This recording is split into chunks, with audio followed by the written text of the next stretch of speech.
Today's edition of Off the Menu is sponsored by the St. Louis Science Center. Hey, it's St. Louis Post-Dispatch restaurant critic Ian Froeb with Off the Menu. This week, for the first review of 2015, I visit Pizzeoli, which opened in October in Soulard. Now, it's a wood-fired Neapolitan-style pizzeria, which, as I've noted many times, is one of the dominant dining trends in St. Louis over the past few years. It has an interesting backstory, though. You see here the owner, Scott Sandler. He worked in real estate investment for several years. Pizza making, bread baking was a hobby. Then last year, he found himself out of a job twice.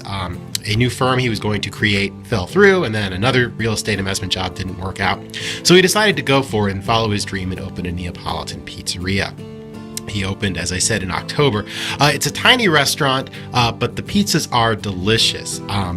The oven here burns close to 900 degrees, so really you get that authentic Neapolitan style, that sort of crisp, leopard spotted, but still chewy, airy crust, really beautiful crust.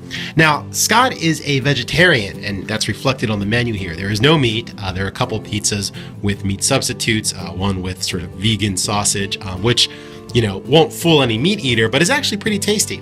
But in general, the crust is the key here. Whether you get a cheese pizza, a basic margarita pizza, or the New York pizza, which has several more cheeses, or something with mushrooms on it, which you see here, just excellent pizzas, never overburden the crust. Even at the tip of the crust where Neapolitan pizzas tend to sag, it still holds its shape and its flavor.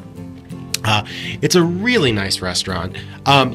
The menu is very straightforward. There's one salad, there's gelato from an outside source for dessert.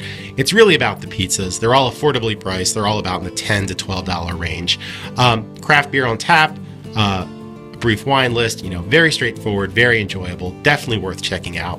You can read my entire review with a little bit more about Scott's backstory and talk more about the pizzas on stltoday.com, or pick up a copy of Go this weekend. And I will be back next week with another edition of Off the Menu. Reveal the Invisible, Mysteries of the Unseen World, now playing at the St. Louis Science Center OmniMax Theater.